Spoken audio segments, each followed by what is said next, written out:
எல்லாருக்கும் வணக்கம். நான் டாக்டர் கார்த்திகேயன். இன்னைக்கு நம்ம வாயோட ஆரோக்கியம் பேணி காக்கணும் அப்படின்னா அதுல முக்கியமான பகுதியா இருக்கக்கூடிய நாக்கு, அதாவது பற்கள் மட்டும் இல்ல, நாக்கும் வாயோட ஆரோக்கியத்துக்கு ரொம்ப முக்கியமான ஒரு பகுதியா விளங்குது. இந்த நாக்குல வரக்கூடிய வெள்ளை நிற ஒரு படிமம் மாதிரி நிறைய பேருக்கு படியக்கூடிய இந்த ஒரு கண்டிஷன் பற்றி தான் நம்ம பார்க்க போறோம் இன்னைக்கான வீடியோவில். நிறைய பேருக்கு இந்த பிரச்சனை இருக்கலாம். எப்ப டாக்டரை பார்க்கணும், எதனால வருது, எப்படி சரி செய்யலாம் அப்படிங்கிறத இன்னைக்கான வீடியோல பார்ப்போம். ஃபர்ஸ்ட் விஷயம், நாக்கில் இந்த மாதிரி வெள்ளை நிறம் படிவதற்கு முக்கியமா நம்ம நாக்குக்குன்னு ஒரு தனி கவனம் கொடுக்காதது தான். ஏன்னா நாக்கோட மேற்பகுதியில சிறிய சிறிய இலை போன்ற அமைப்புகள் இருக்குங்க. உங்களால சரியா பார்க்க முடியாதுன்னு நினைக்கிறேன். ரொம்ப இலை மாதிரி நீட்டிக்கிட்டே இருக்கும், சின்ன சின்னதா பாப்பிலே அப்படின்னு சொல்லுவோம். இந்த இலை போன்ற அமைப்பு நாக்குக்கு ஒரு சொரசொரப்பு தன்மையை தருது.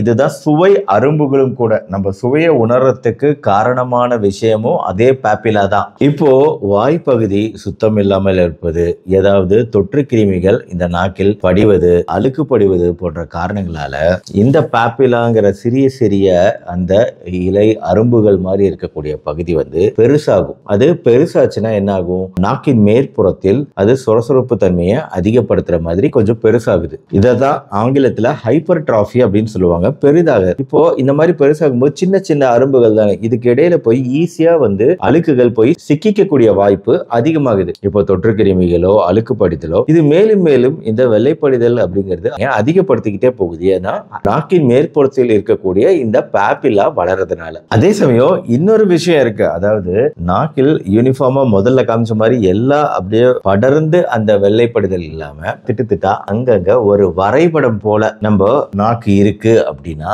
இது நாக்கு சுத்தமா இல்லாததுனால வர பிரச்சனை கிடையாது. இது வைட்டமின் பி குறைபாடுனால வரக்கூடிய பிரச்சனை. ஜியோகிராபிக் டங் அப்படின்னு இதுக்கு பேரு. வரைபடம் நாக்கு அப்படின்னு சொல்லலாம். அதனால இந்த பிரச்சனை இருக்கிறவங்களுக்கு வைட்டமின் பி சத்துக்கள் அதிகமா இருக்கக்கூடிய உணவுகள் எடுத்துக்கிறது இந்த பிரச்சனையை சரி செய்யும். வைட்டமின் பி நிறைந்த உணவுகள் குறித்து நான் ஏற்கனவே வீடியோ போட்டிருக்கேன், அந்த வீடியோவை பாருங்க. சுருக்கமா சொல்லணும்னா பழங்கள், வாழைப்பழம், கீரை வகைகள், நட்ஸ், பாதாம், பிஸ்தா போன்ற நட்ஸ் வகைகள், பூசணி விதைகள் போன்ற விதைகள், ஓட்ஸ், பீன்ஸ், பருப்புகள், முட்டை, லிவர், மீன், சிக்கன், பால், இது எல்லாத்துலயுமே வைட்டமின் சத்துக்கள் இருக்கு. அதனால இந்த உணவுகள் ரெகுலரா நம்ம டயட்ல இருக்கிற மாதிரி பாத்துக்கோங்க. ஆனா இந்த மாதிரி ஒரு வெள்ளைப்படிதல் இருக்கு அப்படின்னா இது நோய் எதிர்ப்பு சக்தி குறைவா இருந்தாலும் இந்த மாதிரி ஏற்படலாம். பூஞ்சை தொற்றுகள், ஃபங்கஸ், கிருமி தொற்றுகள் இருந்தாலும் இந்த மாதிரி வரலாம். நிறைய மருந்து மாத்திரைகள் எடுத்துக்கிட்டாலோ இல்ல அறுவை சிகிச்சை ஏதாவது செஞ்சிருந்தாலோ வாயில் இருக்கக்கூடிய பாக்டீரியாக்களோட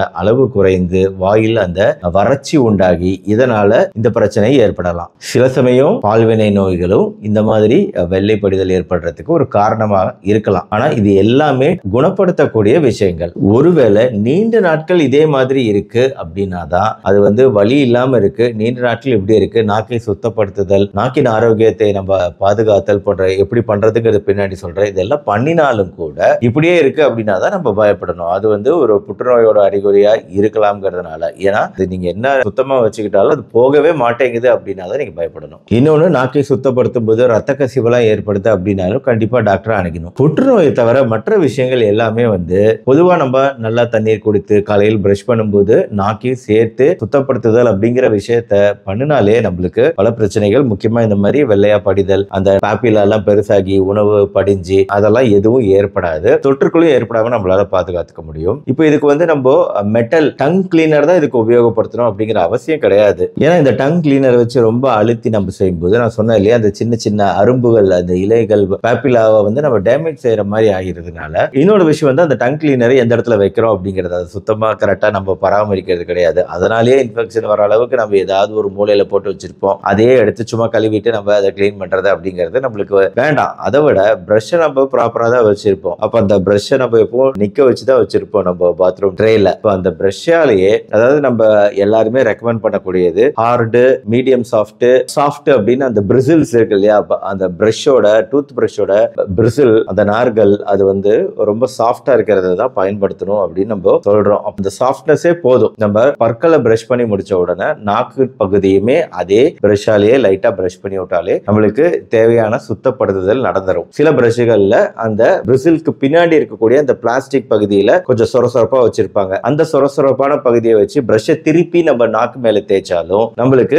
சுத்தப்படுத்துதல் அப்படிங்கிறது நடந்துடும். ஸோ இந்த முறையில பண்றது அப்படிங்கிறது நம்ம மறக்கவும் மாட்டோம், நம்மளோட பழக்கமாவே மாறிடும். டெய்லி இப்படி பண்ணி அப்படி போயிடுறோம். கூடவே இந்த நாக்கு சரி பண்றது அப்படிங்கிறதையும் பண்ணணும்னா இன்னும் பெட்டர். ஃபிளாசிங், டீத் ஃபிளாசிங்கும் பண்ணலாம். என்னன்னா நிறைய பேர் இந்த நாக்கை சுத்தப்படுத்துறதுக்கு மவுத் வாஷ் உபயோகப்படுத்துறது முக்கியம்னு நினைக்கிறோம். அது ஒன்றும் அவ்வளவு முக்கியம் கிடையாது. ஆக்சுவலா மவுத் வாஷ் பொறுத்த வரைக்கும் டெய்லி யூஸ் பண்றது அப்படிங்கிறது தேவையில்லை அப்படின்னு நினைக்கிறேன். வாரத்துல 2 நாட்கள் யூஸ் பண்ணாலே போதுமானது. ஏன் அப்படின்னா இந்த மவுத் வாஷ்ல எப்பவுமே ஆல்கஹால் சேர்க்கப்பட்டிருக்கும். இது வாயில் வறட்சியை உண்டாக்கக்கூடிய வாய்ப்பு இருக்குங்க. இதனால அது வாய் துர்நாற்றத்தையும் உண்டாக்கக்கூடிய வாய்ப்பு இருக்கு இந்த வறட்சி அப்படிங்கிறது. இப்ப மவுத் வாஷை நம்ம நல்ல விஷயமா நினைக்கிறோம், பட் மவுத் வாஷ்னாலேயே பிரச்சனைகள் வரக்கூடிய வாய்ப்பு இருக்கு. சில ஆய்வுகள் இந்த மவுத் வாஷ் நம்ம வாயில் தேவையில்லாத பிரச்சனைகளை வரவழைக்கிறதா, அதாவது புற்றுநோய் முதற்கொண்டு சில விஷயங்களை வரவழைக்கக்கூடிய வாய்ப்புகள் இருக்கிறதா கூட ஆராய்ச்சிகள் இருக்கு. அதனால நான் மவுத் வாஷ் பேர்லாம் இங்க சொல்லவே முடியாது. பட் மவுத் வாஷ் அப்படிங்கிறது வாரத்துக்கு 2 வாட்டி யூஸ் பண்ணாலே போதுமானது. அது யூஸ் பண்ணலைனாலும் நம்மளுக்கு எந்த பெரிய பிரச்சனையும் கிடையாது.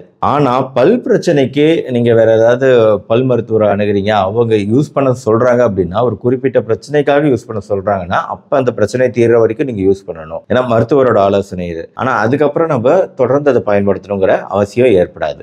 மேலும் அந்த மவுத் வாஷ் தண்ணீரோட கலந்து யூஸ் பண்றது பெட்டரா. டைல்யூட் பண்றதுங்கிறது அதோட ஸ்ட்ரென்த் அதிகமா இருந்துச்சுன்னா அதை தண்ணீரோட குறிப்பிட்ட விகிதத்தில் கலந்து டைல்யூட் பண்ணி தான் நம்ம அதை உபயோகப்படுத்தணும். வாய் கொப்பளித்தல் அப்படிங்கிறது அதுவும் ரொம்ப முக்கியம். நம்மளா வாங்கி பயன்படுத்துறது அப்படிங்கிறது வேண்டாம். மவுத் ஃப்ரெஷ்னர், மவுத் ஸ்ப்ரே, வாய் துர்நாற்றத்தை போக்கக்கூடிய பாக்கு வகைகள் எதுவுமே எக்ஸ்ட்ராவா பயன்படுத்தாதீங்க, தேவையில்லை. அப்படி வாய் துர்நாற்றம் இருக்குன்னா இருக்கவே இருக்கு. நம்ம ஏலக்காய், ஒரே ஒரு ஏலக்காவை எடுத்து லைட்டா மென்னுக்கிட்டு அதை துப்பிட்டீங்கனாலே அந்த ஏலக்காயோட மனமே ரொம்ப நல்ல மனம். அது வாய் துர்நாற்றம் இருந்தாலும் குறைச்சிடும். ஏலக்காய் இயற்கையானது, எந்த பக்க விளைவுகளும் இல்லாதது. நம்ம யூஸ் படுத்தக்கூடிய மவுத் ஃப்ரெஷ்னரோ மற்ற கெமிக்கல்களோ அது என்னன்னு நம்மளுக்கு தெரியாது. தேவையில்லாத வாய் புண்கள் ஏற்படுத்தக்கூடிய வாய்ப்பு இருக்குங்கிறதுனால அதை அவாய்ட் பண்ணுங்க. குறிப்பா காலை இரவு 2 நேரமும் பிரஷ் பண்ண மறக்காதீங்க. அப்படி பிரஷ் பண்ணும்போது நாக்கையும் சேர்த்து சுத்தப்படுத்த மறக்காதீங்க. ஆக நாக்கு பராமரிப்பு கொடுத்த இந்த வீடியோ கண்டிப்பா உங்களுக்கு உபயோகமா இருக்கும்னு நினைக்கிறேன். இந்த வீடியோ பிடிச்சிருச்சுன்னா லைக் பண்ணி உங்க ஃப்ரெண்ட்ஸ் ரிலேட்டிவ்ஸ்க்கு ஷேர் பண்ணுங்க. மறுபடியும் நாளைக்கு பார்ப்போம்.